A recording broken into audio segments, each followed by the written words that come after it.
Good morning, everybody.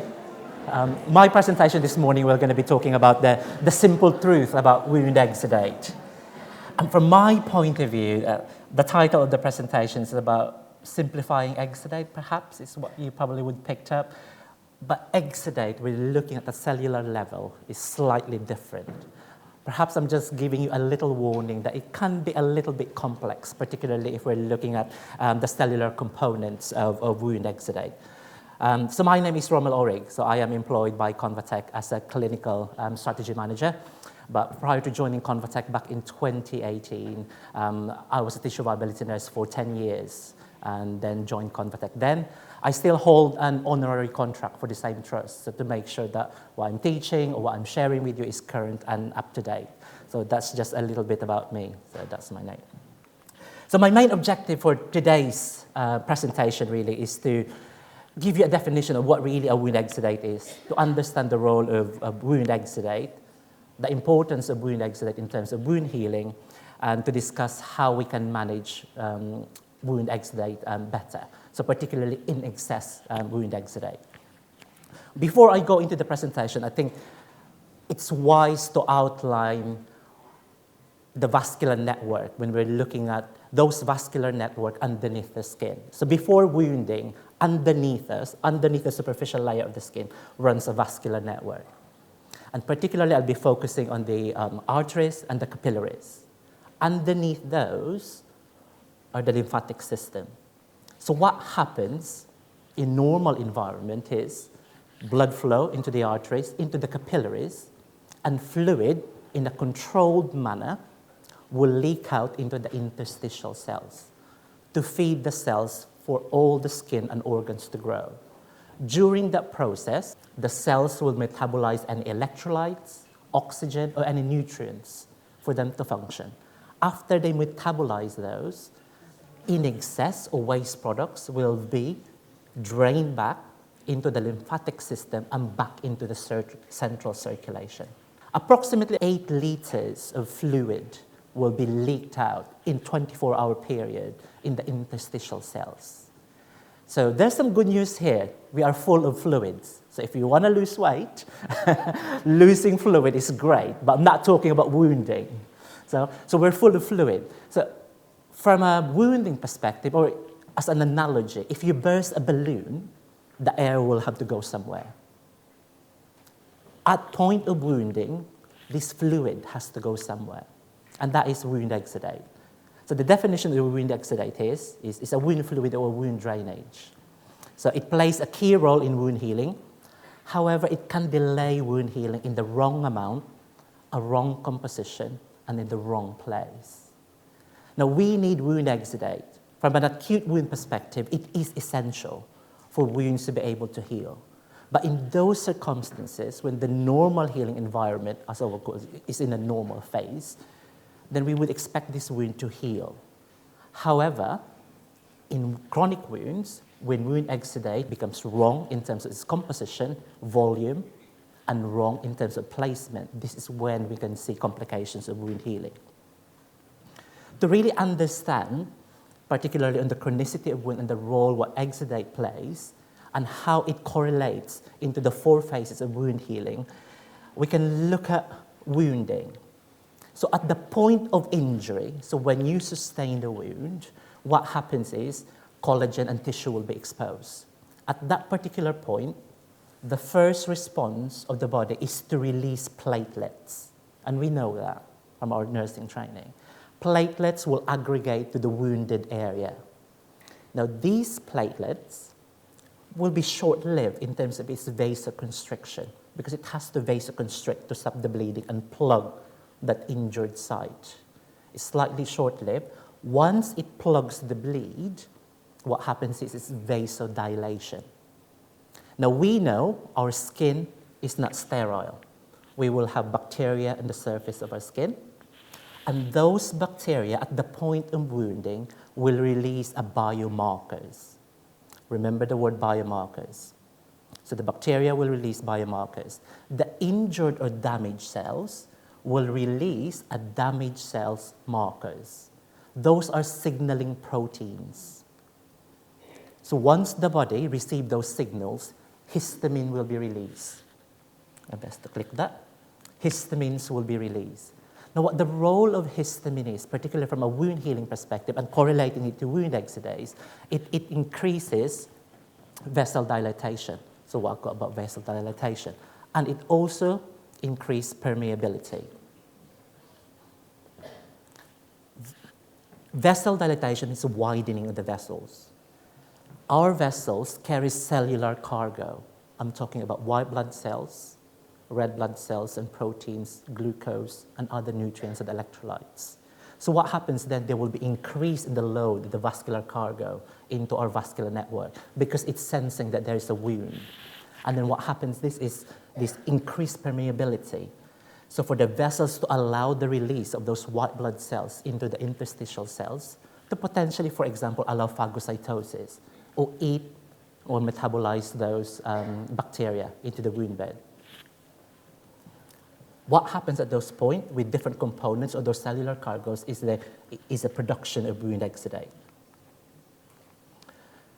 Once those cellular cargo will be released to the interstitial cells from the vascular network, these are some of the examples of it. So I'm talking about nutrients and glucose, macrophages, monocytes, growth factors, protease enzymes, protease inhibitors.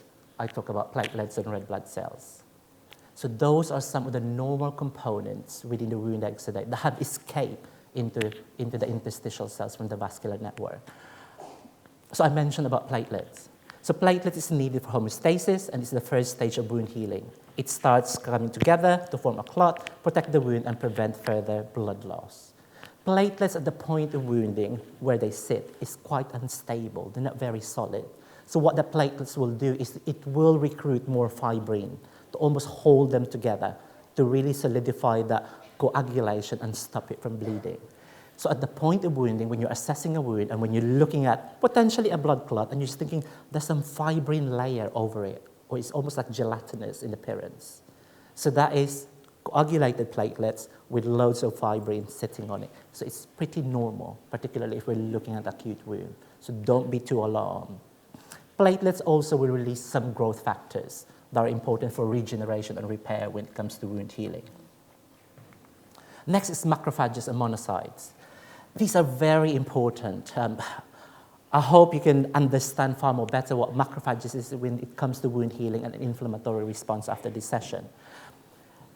Not just within the vascular network that we have macrophages, we also have residential macrophages within the surface of our tissue. The role of macrophages is very important, particularly at the point of wounding, when we are trying to prevent localized wound infection and potentially prevention of sepsis. Macrophages also release growth factors. At the very beginning stage of wound healing, at the inflammatory stage, they release histamines as well that will encourage those vasodilation and permeability of the vessels.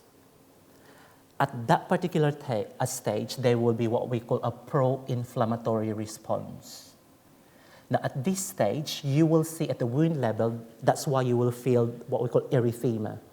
And sometimes when the response is too overwhelming, that's when the patient will feel some systemic effect, potentially high fever or potentially chills. So rather than wound infection, it's the initial response to injury. It's because of prevention of potentially wound infection and because macrophages are pro-inflammatory at the start of wound healing. At a later stage of wound healing, when it comes to close to wound closure, they transform themselves, they're very smart, they transform themselves into anti-inflammatory promediators. We don't need so much of the inflammation during the end stage of wound healing because we don't want those vessels to dilate and release more fluid. That's why during healing, at the end of wound healing, or towards the end of wound healing, you will see less exudate because the macrophages have turned into an anti-inflammatory or switched the anti-inflammatory response. I can understand there's got a lot of content and a little bit of cellular discussion around this, so bear with me, okay? If you have any questions, please feel free to raise your hands. And they also release growth factors. And those growth factors from either endothelial growth factors or the platelet growth factors are released by those two components that are essential also for regeneration and repair. The next one is proteases. You probably will hear terminologies called MMPs, matrix metalloproteinases. Yep. It's about understanding those. One of the cellular cargo, again, that will be released from the vascular network is called neutrophils. If you don't understand MMP so much, hopefully I can give you a clear understanding of what neutrophils are and in relation to MMPs. So neutrophils are white blood cells that will be released into the interstitial cells. At the point of wounding, neutrophils will release or exhibit MMP8 and MMP9. So those are matrix metalloproteinases 8 and 9. And they are at the right level at those stages. With the release of MMP8 and MMP9, they will be responsible for degradation of damaged cells. So they will degrade damaged cells. They are at a normal level at the point of wounding. However, in chronic phase, what happens to the neutrophils is, because at some point they'll be converted to macrophages. They don't convert into macrophages. So we have an increased levels of neutrophils in chronic wound. That's why you're seeing those marginal erythema at the wound bed. Increased level of neutrophils, increased level of MMPs and the interstitial cells or at the wound bed, particularly MMP9. So at this stage, they're not only destructive to the damaged cells, but they will be destructive also to the granulation tissue. Thereby, wound chronicity leads into increase in neutrophils, increase in the production of MMP9 particularly, and it becomes corrosive or destructive to granulation tissue formation. I hope you're not looking at me blankly. Last bit is nutrients and glucose. Now, it's important to feed those cells that are growing with nutrients. So I'm talking about not just protein, but also glucose. They need glucose to metabolize and those energy to produce new cells and new cell growth. However, in patients with diabetic foot ulcerations, for example, hyperglycemia, the increased level of glucose at the interstitial cells at the wound level will prevent the conversion of neutrophils into macrophages, thereby increasing level of MMP9 or potentially MMP8, thereby you're seeing slow progression of wounds with patients with diabetic foot ulceration, for example. So it's essential to understand those because at the wrong level, it can impede wound healing, particularly if we're talking about specifically for glucose. But the holy grail really for wound healing is about promotion of moist wound environment, linking it to wound exudate. Wounds heal 2 to 3 times faster if we keep them moist. If you are a practitioner that's keeping the wound dry, well, actually, I saw a patient yesterday. I was on my clinical day yesterday, and I saw a patient with a massive scab on her arm. And they just said, no, it's fine. It's been there for 4 months. And I just, no wonder it's been there for 4 months. It is dry as a rock. You can see this scab, dried fibrin, and other debris from the environment. Our environment is full of dust and mites. If you're leaving the wound exposed, those dust and mites will settle with wound exudate, form that crust over it. And what happens is it prevents epithelialization from migrating and forming that lid to close the wound up properly. So we need to keep them moist to allow epithelialization to happen and migration of those epithelial tissues at the wound margin, closing that lid or finally closing that wound up. So what that means in clinical practice, the longer potentially you leave a dressing with controlled wound exudate would allow faster wound healing, 2 to 3 times faster. But in relation to wound exudate, when we come to healing, we would expect less exudate at this stage, at the epithelialization stage. And this is when you need to change your regime in terms of dressing changes. The longer we leave it, the better it is for epithelialization to happen. But at this stage, really, when you're seeing more necrotic tissue, probably I would say 90% of it will be low exuding. There will be a high volume of necrotic tissue, particularly with gangrenous tissue that we're talking about, that will have high levels of wound exudate. But in general, necrotic tissue will have low levels of exudate. And from autolysis point of view, in terms of debridement, we need to take extra caution when we're seeing necrosis, particularly in the lower limb or a foot of a patient. We need to consider vascularity assessment before we can encourage autolysis. However, if it If it promotes autolysis on its own, or you're promoting autolysis, you're converting necrosis tissue to slough, you will see an increase of wound exudate at this particular point. They are devitalized tissue and shouldn't be there. So they can be a source of inflammation. Outside of wound infection, they can be a source of inflammation. And we know inflammation will increase the release of histamine, vasodilation, vessel permeability, leak out of the vascular cargo, thereby increase in wound exudate. But as it granulates, it tapers down, and then you've got epithelialization towards the end. However, excess exudate at the wrong component at the wrong place can be problematic, and we need to understand it and we need to control it. And I think from my point of view, it's about that assessment process when we're looking at a particular wound and you're thinking the most challenge here is managing wound exudate. But for me as a clinician, it's knowing, it's understanding from your point of view to say, what am I looking for here? I am looking at a really leaky wet leg. And it's about asking yourself to say, do I know what I'm looking for? I know it's wet. What else am I looking for here? Other signs and symptoms, perhaps, or potentially etiology of the actual wound, linking it to wound exudate. Because if you're sat here and you're thinking, oh, if I'm faced with a wet leg or a really leaky abdominal wound, and I'm standing there and you don't know what you're looking for, it's something that you need to consider. Because if you don't know what you're looking for, you don't know how to address the root cause of that particular problem. If you know what you're looking for, it's about asking yourself again to say, what does this mean? And then what can I do about it? And if you're thinking, oh, I really don't know, seek help. There's always somebody there at the end of the phone to potentially give you some advice in terms of how to manage wound exudate in particular. I've seen loads of patients with leaky legs or leaky abdomen, and sometimes they resort to different types of management, from bin bag, bin liners, and different combinations of paddings. That means that whoever the clinician that's looking after it, or whether they're concordant is another question to us. The clinicians looking after it perhaps don't really know what's going on, what to do to manage wound exudate. But some of the real causes of wound exudate are these 6 factors here. Intrinsic, I would say, extrinsic factors, and perhaps the physical factors. I'm talking about non-concordance.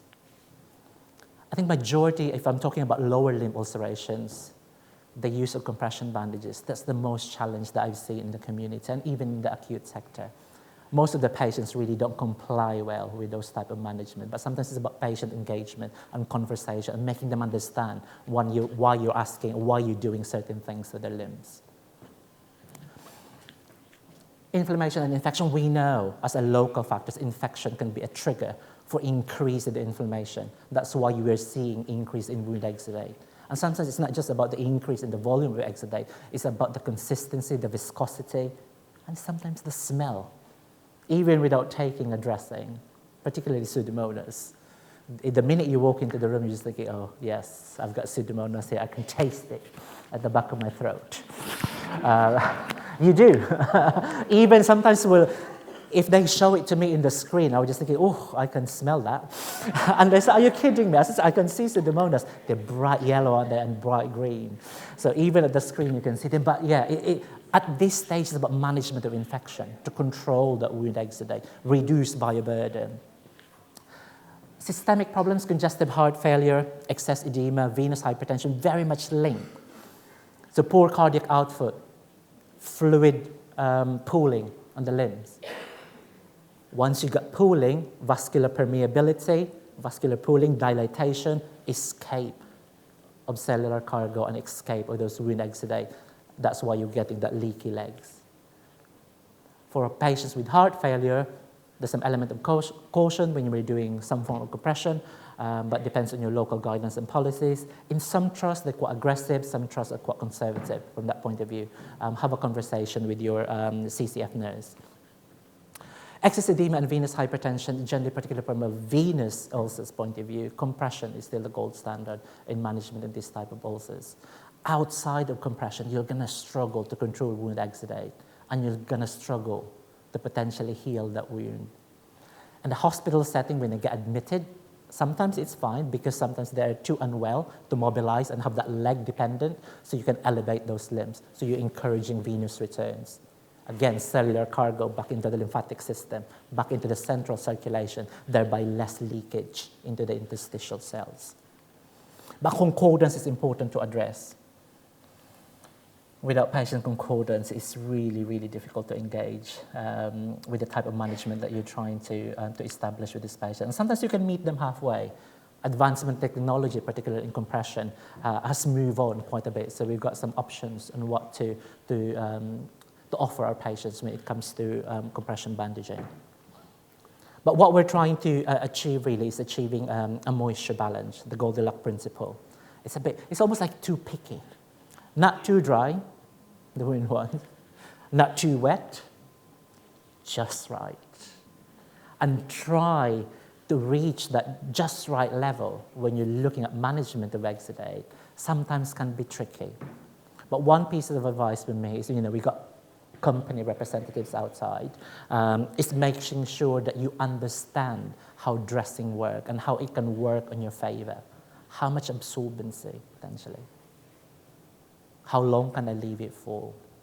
How much retention it can give me?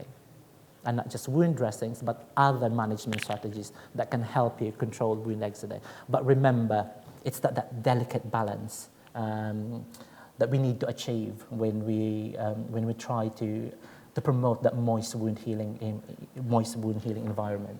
Because what you don't want to do is to desiccate the wound. If the word desiccation is new to you, is to dry it out, or you don't want maceration to the surrounding skin. The correct terminology for maceration is called peri-wound moisture-associated dermatitis, or maceration, or sometimes you will say excoriation. It's a bit of a mouthful, but I have to let you know. In other trusts, they're encouraging reporting of peri-wound moisture-associated dermatitis, similar to pressure ulcerations, and looking at the incidence of this type of occurrence. Because they are almost like unnecessary harm when we're looking at correct management of wounds.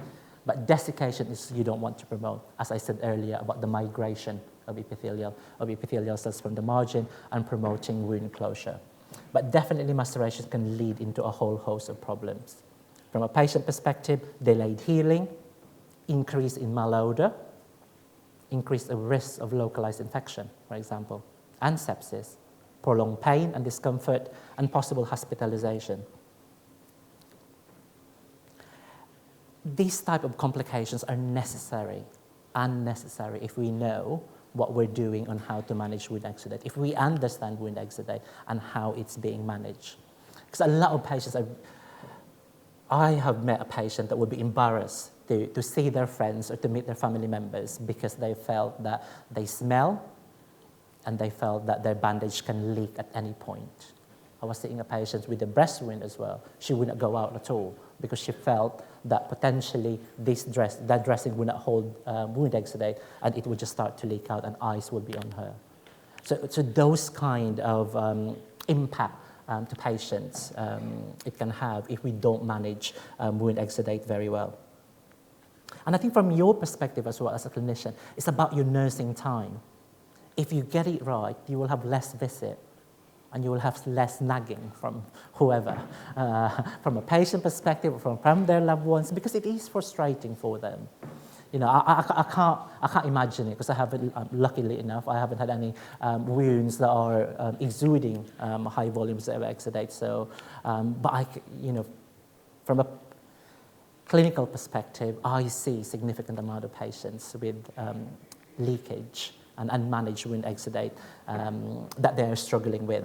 And nurses are being frustrated, increased nurse visits, and increased or demand to your service. When we're assessing wound exudate, it's important to include these. And the color of wound exudate. Thick, gloopy, what's the wound exudate? Generally an indication of something. Either a wound infection or what you're trying to do is working. When you're trying to deslough to autolysis a wound, it can become quite thick or gloopy in appearance when slough starts to lift off. Etiology of exudate or pathology, exactly what's causing it. It's a lymphatic damage. If you've got a patient with lymphatic injuries and lymphatic damage, it can produce liters of wound exudate at the wound bed. Because remember, lymphatic system is responsible for draining interstitial fluid back into the central circulatory system. Once they're damaged, it's almost like a broken pipe. Lymphatic fluids will just start to leak out. So we need to get the balance right. And what we can do as a clinician, we have a whole host of things to consider. I think the first thing is, I think that's probably why you're here, some of you are here, is about knowing what type of dressings, as I mentioned. This generally is the first tool, perhaps, that we look at, apart from addressing etiology of the cause of increased level of wound exudate. But what we have as a tool to manage it at the local level is the use of dressings. But please consider other therapies, particularly negative wound pressure therapy. How many of you are competent or, I would say, happy to apply negative pressure wound therapy to a highly exuding wound? So have you done negative pressure wound therapy? Raise your paws. Very little. Yeah. So there is very little, probably would say about 10. But this is a very effective tool in terms of management high volumes of exudate, particularly lymphatic drainage. Fluid collection devices is one thing to consider at the same time. But the safest, I guess, that's why we go to is the use of dressings. And there's great advances in wound dressings now, talking about multi-layers of different components that will address high volumes of exudate. So these are some examples. We can start low levels of exudate. We're probably talking about simple dressings, multi-layer dressings, superabsorbents. Raise your hands if you use superabsorbents, superabsorbent dressing. Okay, I'm surprised it's very little. Let me just do that again. Superabsorbent dressing. How many of you are using superabsorbent dressing? Superabsorbent, okay. There's still quite little. There are superabsorbent dressings out there. If you are struggling, potentially, with managing wound exudate, they are a good tool for you to consider in containing wound exudate because they can take high volumes of wound exudate. In fact, some textbook will say they can take up to ultra-high levels of wound exudate. So they are a great tool. Certainly, I am a fan of a superabsorbent dressing for managing really complex wounds that I am unable to manage it with potentially negative pressure wound therapy. So it's a great tool for me to have when I'm managing it. But from a dressing perspective, it's not just about managing, absorbing that dressing, but it's about retention of wound exudate. I mentioned earlier about peri-wound moisture-associated skin dermatitis or maceration or excoriation. If a dressing will absorb it but will not retain that fluid within the body of the dressing, what happens is exudate will laterally spread. Once the exudate laterally spread, it can damage the surrounding skin. This dressing shows good exudate retention. You can actually see the outline of the wound here. So it's absorbing that fluid and it's holding that fluid within the body of the dressing without leaking. Similar to this dressing here, you can see the mirror size of wound exudate into the wound dressing itself. Because what you don't want to happen, this is a good example here. This is potentially under compression. This is an ordinary polyurethane foam. Managing that exudate, potentially under compression, it will just squelch out. It's a standard foam. So potentially high volumes of exudate will just squelch out in contact with the surrounding skin, and you're seeing peri-wound, moisture-associated skin dermatitis. I'm showing off now, aren't I? Maceration. Maceration there. You can see that whitish discoloration there from the tissue. If specifically from a wound category or etiology point of view, if you are managing a patient wound under compression, it's important to consider exudate retention because you are applying pressure and you don't want that exudate to squelch out. Pressure ulcer is another wound type. Sometimes patient, well, it can't be avoided that they will have to lie on it for a number of hours perhaps. You don't want that wound exudate to squelch out. You want it to be maintained within the body of the dressing. This is a good example of excoriation here, not well controlled, but it's in quite a tricky areas. I could imagine fecal contamination or urine contamination could be another challenge here for this particular wound. Not just the volume of wound exudate, but you've got extensive excoriation here. From the surrounding skin. Let's look at low levels of wound exudate. Assessing volume of exudate can be subjective, or it is subjective. Unless you're weighing a dressing, you really wouldn't know how many mils and the volume of fluid is coming out. But we are asked, it's one of the requirements when we complete a wound assessment to describe levels of wound exudate. And one of the descriptor is low. Some will say plus for a low level of wound exudate. It's acceptable depending on what your guidelines is. From a low level of exudate, a good basis or a good standard is when you come and assess the patient, when you remove that dressing and the staining is only in the primary dressing, after you change that dressing, highly likely you're dealing with a wound with a low level of exudate. And in terms of its management, it's generally a wound contact layer. So a mesh type of dressing that you'll be using. So if the staining is only at the mesh or the wound contact layer, highly likely it's a low levels of exudate. Getting close towards dry, if we're looking at a management perspective, dry wounds, is we're looking at the introduction of moisture to the wound bed. So use some form of hydrogel to keep that wound moist. Remember, we want the wound to be moist and not too dry. So if they're going towards the dry bit, making sure that we're donating moisture. Not just hydrogel, but hydrocolloid at the same time. There it is. But generally, low levels of wound exudate, these are our tools in terms of management. Foam, low adherent wound contact dressing. But sometimes, not sometimes, size matter with wounds and wound exudate. It does. Because if I've got an extensive abdominal wound, I would be expecting high volume of exudate. So again, it depending on the size of the wound at the same time. Moderate levels of exudate. Moderate levels of exudate. As a rule, when you're assessing a wound bed, if the primary dressing is stained with wound exudate, the secondary dressing, you're seeing contamination of the secondary dressing, but no strike through outside. So you can't see staining outside when you change that dressing. Highly likely it's a moderate level of exudate, plus in terms of your assessment when you're looking at wound exudate.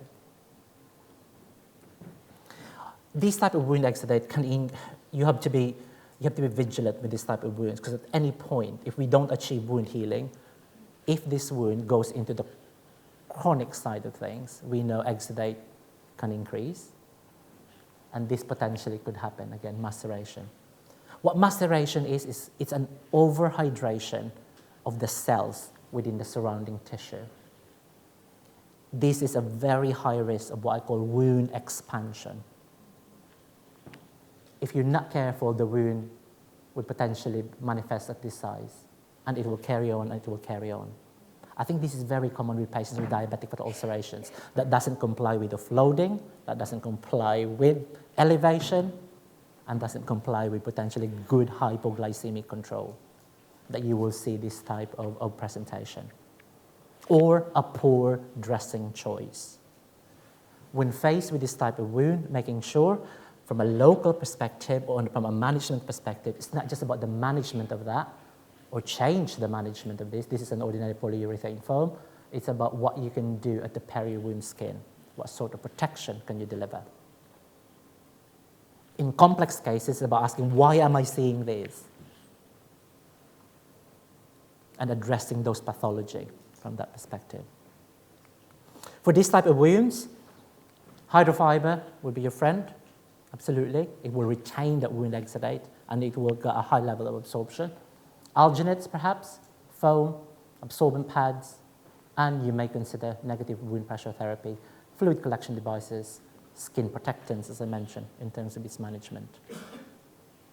with the right dressing combination of choice. What I don't want is different layers of dressings, because please don't use all of them in one go. These are just examples. I have seen different sandwiches of dressings throughout my career. I'm just thinking, what are you thinking here? Have you gone absolutely bonkers? The most important thing is the dressing that is in contact with the actual wound. The second most important thing is the absorbency of your secondary layer, because this can lead you into the frequency of your dressing change. We want the wound to be nice and moist, and ideally, outside of wound infection or any concerns from a wound pathology, you want that dressing to last longer. If you reach a good combination and you can leave that dressing for 3 or 5 days, to me that's amazing. Less contamination to the wound bed, less job for you, more chance for the wound to heal. Granulation, tissue formation, epithelialization, depending on what we're trying to achieve. Does that make sense? Yeah. Really get to know your dressings, because it can really help you, and it can really help your patients. The last bit is high levels of exudate. This is just horrific, isn't it? This is a classic example of potentially mismanagement in terms of etiology of the actual wound, perhaps the lack of compression bandaging, or perhaps is this the right treatment of choice for this particular patient, or other question to ask here, is this patient compliant? Because sometimes they come in the clinic, they do their own things, they come back in 3 days, well, they haven't rocked up. They've been gallivanting somewhere, and then rock up in the clinic and presented like this. And they're just thinking, well, what happened here? Well, where have you been, is the next question. So again, there's a lot of questions to ask for this type of presentation, for this type of image. But this is absolutely catastrophic from a wound healing perspective and from a risk of complication perspective. Leakage and soiling, malodor, discomfort and pain, psychological effects of the wound. I'm dying to unravel that bandage, actually, looking at it. It just suddenly dawned on me, just like, I want to cut it and see what the devastation it has happened. But this is a full strike through. So this is a high level of exudate, plus, or ultra high level of exudate. So without looking at it underneath, I can imagine peri-wound maceration and potentially increase in slough formation and potentially wound expansion. In terms of its size, potentially looking at signs of wound infection. So from a management perspective, I think for that particular patient, from that particular image, is about, again, knowing etiology and perhaps compliance, really, and knowing what type of combinations you can use. Perhaps a super absorbent pad underneath that potential compression if it hasn't been used, or a combination of that or the super absorbent pad. Negative pressure I have used under compression. Tricky, but it can be done. And obviously, considering protection of the peri-wound area, or if there's any signs of localized infection. So I'm going to stress this, if there are any signs of localized infection, so redness, pain, swelling, wound deterioration, or wound expansion, increased levels of devitalized tissue, increased levels of wound exudate, those are some of the common signs of localized wound infection, is considered antimicrobial dressing. You don't even have to wait for a wound swab. Wound swab can delay treatment and could potentially increase in wound exudate. So be vigilant, or get that knowledge up in terms of recognizing localized signs of infection. Or on the flip side is knowing about what potential a biofilm-related wound infection. Because if there are low levels of inflammation, constant vessel dilation, constant escape of those vascular cargoes of wound fluid. Again, back into that, knowing that what etiology is to manage high levels of wound exudate. So I think I've now come at the end of my presentation. So in summary, exudate production is a normal feature of wound healing. However, if there is too much or too little, or it is in the wrong composition, because too much vascular cargo has been released, your white blood cells, neutrophils, your macrophages are the wrong type, they can cause some problems. So not just at a local level, but from a psychological level to your patients. Thereby, it's important that we as clinicians, we understand etiology of high levels of exudate, know the tools that we have to manage those type of exudate to be able to promote wound healing and hopefully achieve wound closure. And that is the end of my presentation. Thank you very much for listening. Any questions?